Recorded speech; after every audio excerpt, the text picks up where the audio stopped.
Chapter 6, The Law of Vibration and Attraction.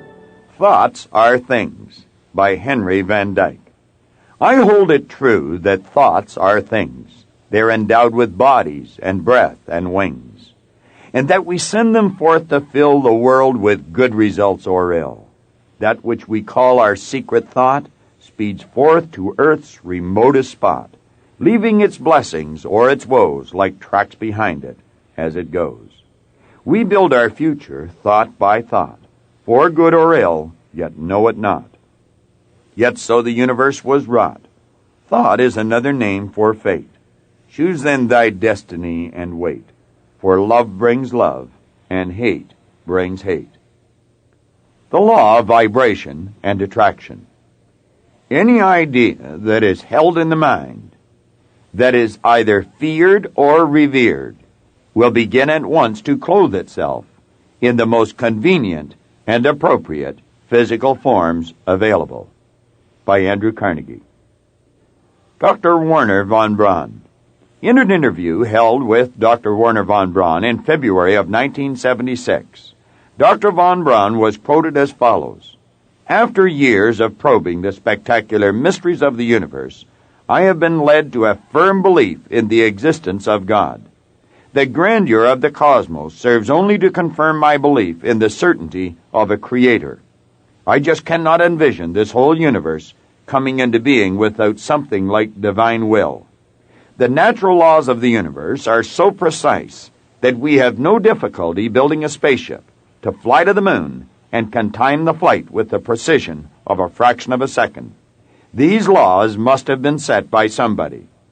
Dr. von Braun went on to say that science and religion, properly understood, are not antagonistic pursuits. On the contrary, he affirmed, they are sister disciplines.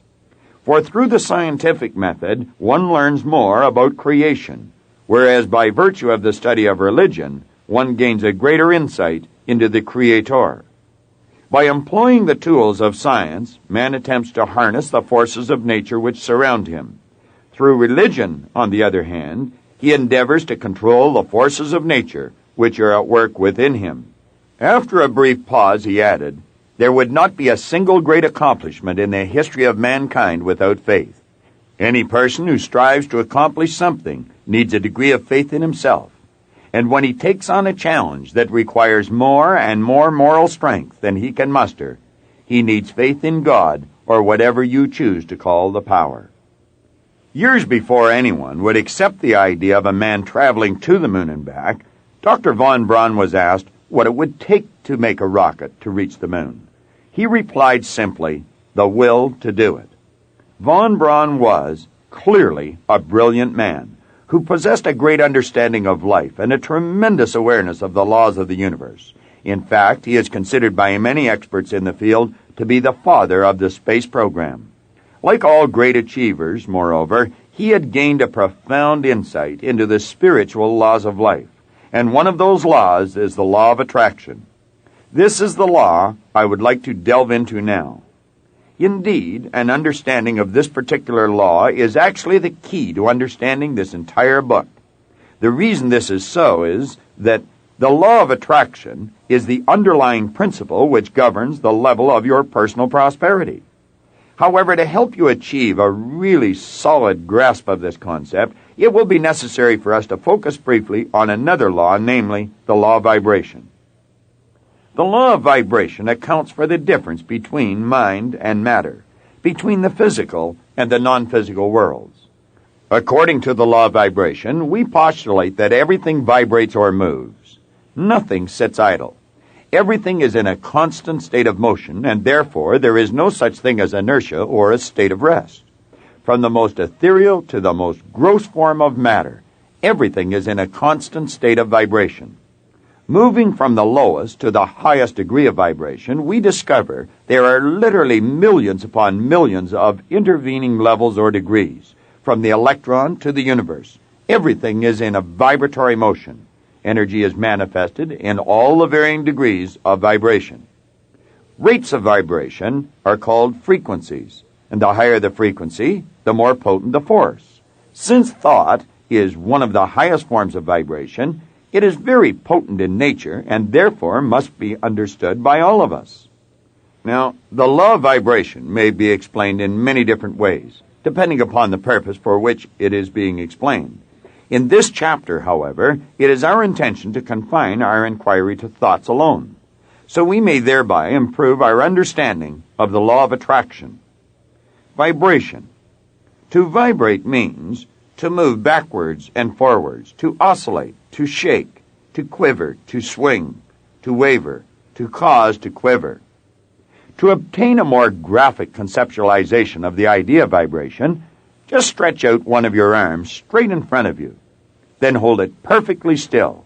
While you are holding it still, and are unable to perceive any motion in that arm at all, know that the electrons which compose the arm are moving, shaking, quivering, or vibrating at the rate of 186,300 miles per second. The arm appears still to you, but in reality, it is in a constant state of motion. Of course, although such motion is imperceptible to the naked eye, under a high-powered microscope, it would become very apparent indeed. Now begin to shake your arm. You yourself are now causing the arm to vibrate. It was already vibrating of its own accord in obedience to the law of vibration, which teaches that everything is in a constant motion. But you have stepped up or increased the rate of that vibration. You have pushed down on the vibratory accelerator pedal, as it were. Positive and negative personalities. John Milton said, "The mind in itself and in its own place can make a hell out of heaven or a heaven out of hell." People, as a rule, can be classified as positive personalities, optimists, or negative personalities, pessimists. Those individuals who are positive in their thought always tend to look upon the brighter side of life, with their faces turned towards the sunshine. They attempt to see the good even in the bad. Such individuals habitually think thoughts of a positive nature, and they are a blessing to the world. They are in a positive vibration, and therefore attract other positive personalities to them. Negative personalities, on the other hand, habitually look upon the dark, gloomy, and depressing side of life. Even the good holds some bad for them. They dwell on the bad and the negative. They think about it, anticipate it, expect it, and invariably they receive what they have been seeking. Due to the negative vibration which they keep themselves in, they of course attract other miserable personalities to them. As you're already aware, misery loves company. Their state of mind can be compared to the person who, upon being asked how he felt, said, "I feel all right today, but I might feel bad tomorrow."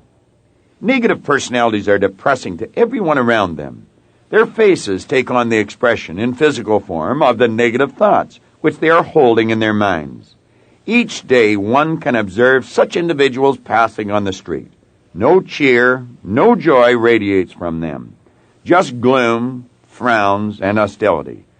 Having created their own hell for themselves, they seem to enjoy wallowing in it. The law of polarity and relativity states that for every positive there is an equal and opposite negative. Therefore, both of these personality types are necessary, so you can develop the awareness to distinguish one from the other, and in that manner choose the one which will advance you in life. You do have free will. You can choose which of these two personality types you wish to adopt. Therefore, if a person is constantly negative but tires of that state, the person may, through awareness and proper effort, change himself into a positive personality type of individual. Understand this. The law of vibration will give people the awareness they require to make the personality changes they desire. The brain, the body. The human body, believe it or not, is one of the most efficient electrical instruments in this entire universe. The human brain, similarly, is probably the most efficient electrical instrument ever evolved. Both are truly marvels. The brain is the part of the body where all manner of frequencies are transformed from one frequency level into another. In the brain, for example, sensations are transformed into muscular action. Sound, heat, light, and thought are also, each in their turn, transformed into other frequencies, each affecting the body. Within the brain, there are centers which control and regulate the functioning of all organs and parts of the body. By means of the proper stimulation of these centers, the functioning of the organs may thereby be controlled. In our seminars, we refer to this phenomena as the vibratory control of the body. In the final analysis, the brain is simply a vibratory instrument. To begin to understand its functioning, therefore, you must undertake the study of the law of vibration. Since the early 1940s, we have had at our disposal the EEG, the electroencephalograph, which reads the electrical activity of the brain, and the electrocardiograph, which traces the electrical changes which occur during heart contractions. Therefore, vibrations are certainly not something which are new to us. Indeed, all of us have an awareness of them. However, the problem which we encounter is that the vast majority of people are not aware of the connection between their vibrations and their results in life. It is, unfortunately, a very common sight to see people in bad or confused vibrations, busily attempting, through force, to achieve good results.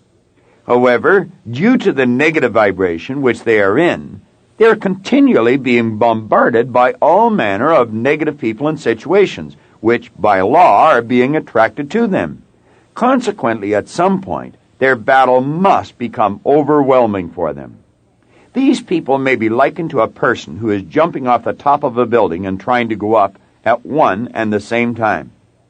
The result, in either case, would be equally predictable and equally disastrous. Everything is energy. Everything vibrates. For you to gain a better awareness of how you are to take control over your results, or to better understand how and why the thoughts and things come into your life as they do, you must go back to the basic premise which we started, namely, everything vibrates and nothing stands still. There is, in truth, no such thing as inertia. Scientists today support this thesis, and every new scientific discovery tends to lend even more credibility to it. A corollary of this basic law of life is that energy can be neither created nor destroyed. For since everything is in a perpetual state of change or transmutation, being manifested in all varying degrees of vibration, it follows that nothing has a beginning and nothing has an end. However, by virtue of your free will and the many other mental factors in your marvelous mind, you have the co-creative ability to cause vibratory changes to take place at your bidding. The cause for our lack of ability to exercise this tremendous power for good is nothing other than our own ignorance about the law of vibration. Let there be light. Your connecting link. Slowly but surely, let us see with our inner eye of understanding how you may connect with the good that you desire to improve the quality of your own life. Two objects whose electromagnetic field are the same are operating on the same frequency. Therefore, we can say they are in resonance, in harmony, or in rapport. When two objects are in resonance or vibrating at the same speed, vibratory rate may be transmitted from one to the other through the medium of the electron. Resonance, as a field of study, is concerned with the electromagnetic fields surrounding objects. For example, we find a globe in a chandelier will vibrate when in resonance with a certain key on a piano, yet it will not vibrate to any other note on the piano keyboard. The two objects under discussion are composed of entirely different material, and they have completely different shapes. Still, they are in resonance with one another, due to the fact that their ultimate magnetic fields are the same. They are within the same sphere of relative motion, and this holds true irrespective of their size, shape, or the elements of which they are composed. All electromagnetic waves, or quantums, have their own particular rate or frequency, which corresponds to the number of changes in direction they make per second. The electromagnetic wave spectrum is simply a scale of vibration, and it is subdivided into specific regions. Nevertheless, one must always remember these regions are not actual divisions, but merely arbitrary spaces covering frequencies that manifest in our senses in different ways. Each region actually blends into the one above and the one below, and in truth, there are no definite lines of demarcation. Everything is an expression of the same thing. Everything in this entire universe is connected to everything else in this entire universe through the law of vibration. Just as the colors in a rainbow are connected in such a way that you are not able to tell where one color stops and the other begins, so too are you unable to distinguish where one thing starts and another one stops. Everything in this universe is connected to everything else in this universe, just as the water that boils is connected to the steam into which it transmutes, and the steam is connected to the ether or air into which it changes. You, too, are connected to everything in the universe. Whether you can see it with the naked eye or not is unimportant. The only difference which exists between one thing and another relates to the density or the amplitude of their vibration. Therefore, as soon as you choose certain thoughts, your brain cells are affected. These cells vibrate and send off electromagnetic waves. When you concentrate on those thoughts, you increase the amplitude of vibration of those cells, and the electric waves in turn become much more potent. Know it is you who is originating those electric waves, and know that you are also determining the density of them by your own free will. You must also know, since you are originating these electric waves, your whole being is being put into that particular vibration. We have already covered the point that two objects may be of entirely different material and shape, and yet still be in resonance. This is due to the fact that their ultimate magnetic fields are the same, because they are within the same sphere of relative motion. Keep in mind that resonance is the factor governing the transmutation of vibrations. When you hold the image of your goal on the screen of your mind in the present tense, you are vibrating in harmony, in resonance, with every particle of energy necessary for the manifestation of your image on the physical plane. By holding that image, these particular particles of energy are moving towards you, attraction, and you are moving towards them, because that is the law. You, the earth, and the universe are all but degrees in one scale, and all are in their basic nature the same, the difference being solely a matter of degree or rate of vibration, or frequency. All things are merely manifestations of energy or spirit. When the world comes to understand this great truth, we will be aware that all people are the same. They only appear to be different. The true dividing lines for mankind are not borders, colors, or language, but simply ignorance and its polar opposite, understanding. Know the truth, and the truth will set you free. Helping others feel better. You automatically like people who cause you to feel good. It would necessarily follow, therefore, that others will like you when you cause them to feel good, or when you move them into a more positive vibration. Example. Vibratory control of the body, mind, and soul of a person gives you a means for the restoration of positive vibration through the medium of resonant electric waves of the brain cells, from you to another person. As already stated, the human body, including the brain, is a high-powered electrical instrument. Therefore, you are a veritable broadcasting station relative to other people.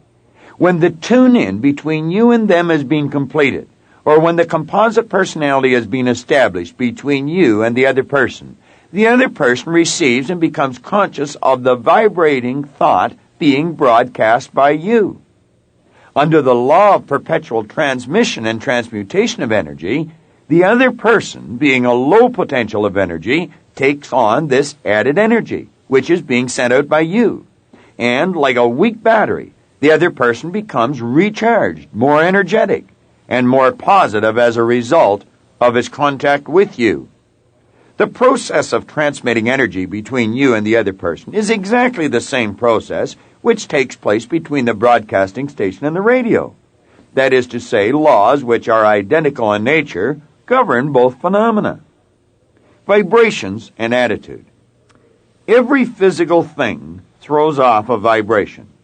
Everything which you see, hear, smell, taste, or touch throws off a vibration because these things, like everything else, are in a constant state of motion. Whenever you get near enough to them to enter into their sphere of vibration, you will be affected by that vibration, whether you realize it or not.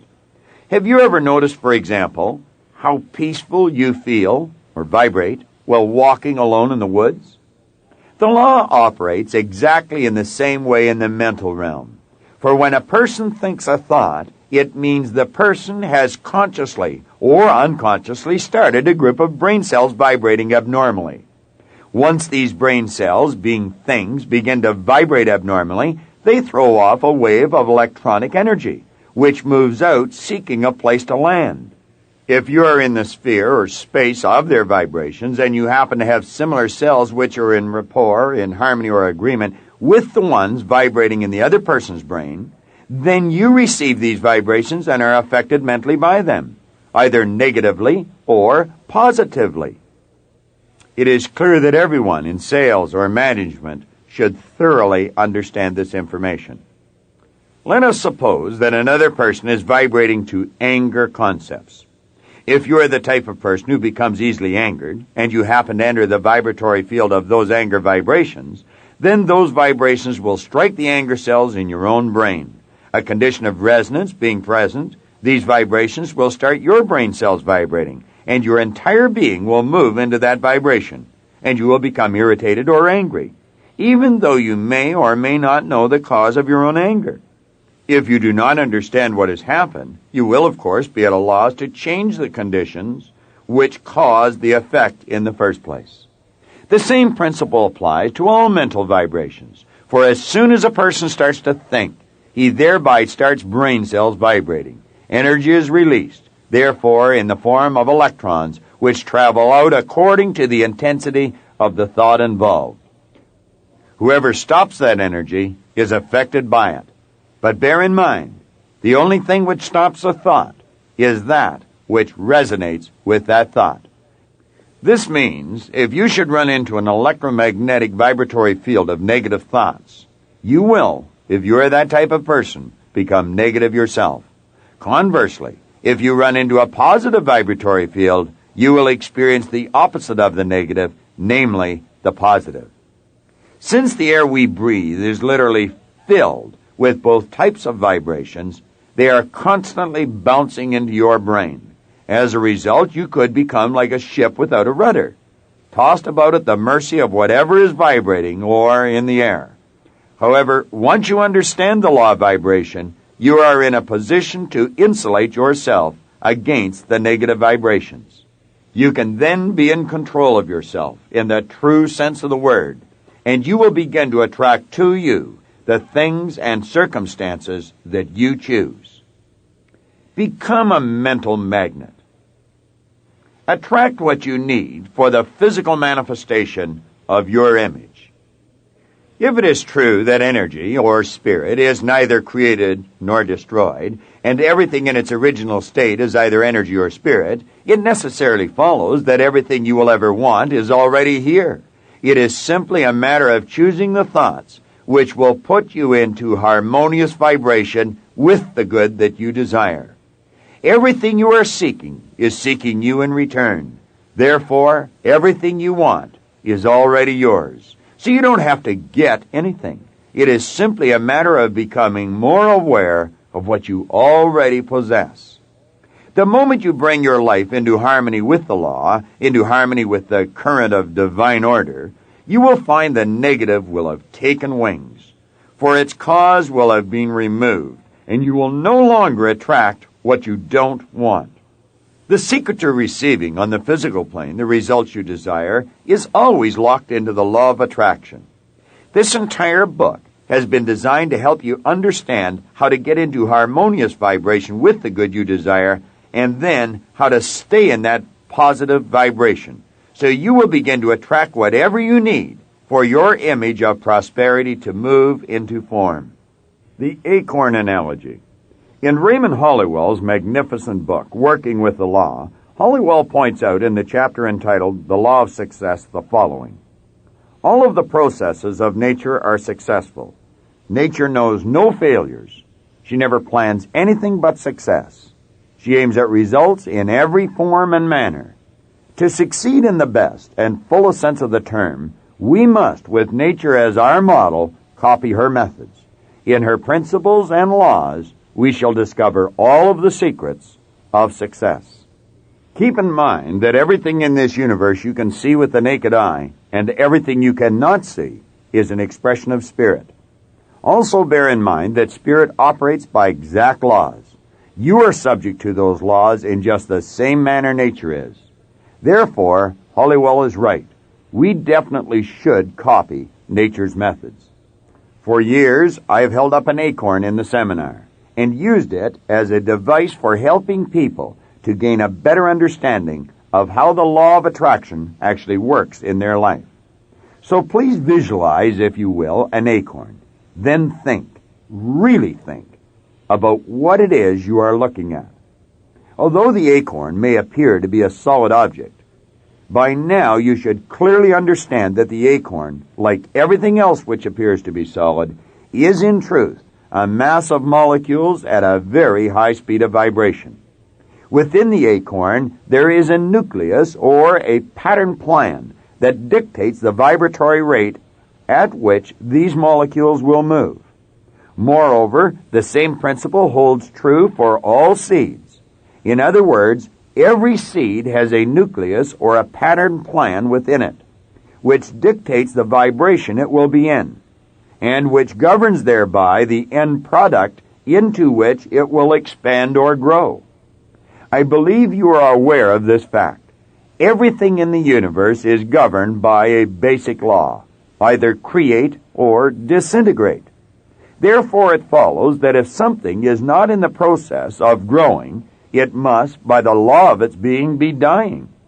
For example, so long as the acorn is kept out of the earth, it is slowly but surely disintegrating. However, as soon as you plant the acorn in the earth, the pattern plan, or the vibratory rate of the acorn, sets up an attractive force, and the acorn begins to attract everything that vibrates in harmony with it. If you were able to observe with the naked eye exactly what is taking place, you would see a parade of particles of energy, a never-ending stream of them, marching in a very orderly manner toward the acorn. As they came in contact with the molecules making up the acorn, they would join, marry, become one, and of course, the acorn would expand, become larger, grow. Now consider this. If you were to put 2 drops of water and 2 drops of oil on an arborite table, and then you were to move them together, the 2 drops of water would resonate and become one larger drop of water as they came in contact with each other. On the other hand, however, if you were to move the water towards the oil, they would actually repel each other because they are not in harmonious vibration. Likewise with the acorn. The only things which join with the acorn are those particles of energy which are vibrating in harmony with it. All the other particles of energy which make up the earth are repelled. As the acorn expands from the never-ending stream of molecules which are attracted to it, little shoots begin to come out of the bottom and out of the top of it. These shoots, in turn, begin to develop into roots. As they grow or expand and burst through the earth into the earth's atmosphere, this attractive force continues, and particles of energy from the atmosphere are attracted to it, just as the particles of energy in the earth were attracted to it. As the acorn continues to expand, at some point it ceases to be an acorn, and it begins to become an oak tree. The roots, the trunk, the bark, the branches, the twigs, the leaves are all in the universe, and they are attracted to the acorn because of the nucleus or the pattern plan which rests within the seed. Now, unlike the human creature, the acorn does not have the ability to change its vibratory rate. It can therefore only grow into what it has been programmed to grow into, namely an oak tree. You are much like the acorn in many respects. For example, you are also a seed relative to the whole scheme of things. However, the difference between you and the acorn is that since you are a co-creator, you can choose your own programming. Therefore, the image you choose to hold on the screen of your conscious mind and you plant deeply in the treasury of your subconscious mind is the pattern plan or the nucleus, which determines what you will eventually grow into. It dictates the vibration you will be in, and also controls what you will attract to you and what you will repel.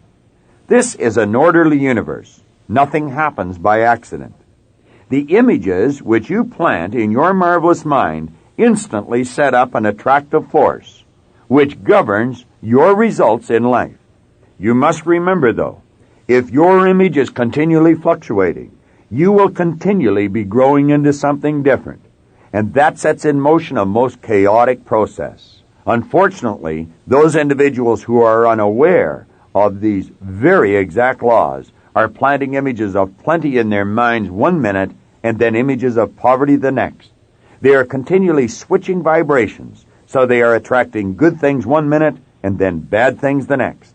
The sad truth is, the vast majority of people spend their entire lives oscillating between these two extreme positions, with the resulting effect that their lives become disordered and chaotic to the nth degree. Although it is true that everything you will ever want is already here, it is nevertheless up to you to get into harmony with it. Clearly, you will never get into harmony with prosperity if you insist upon holding images of lack and limitation in the storehouse of your marvelous mind. Since you are always magnetized towards something, it follows it can never be anyone else's fault when something comes into your life you supposedly do not want. Understand you have ordered it, and it is being delivered to you right on schedule.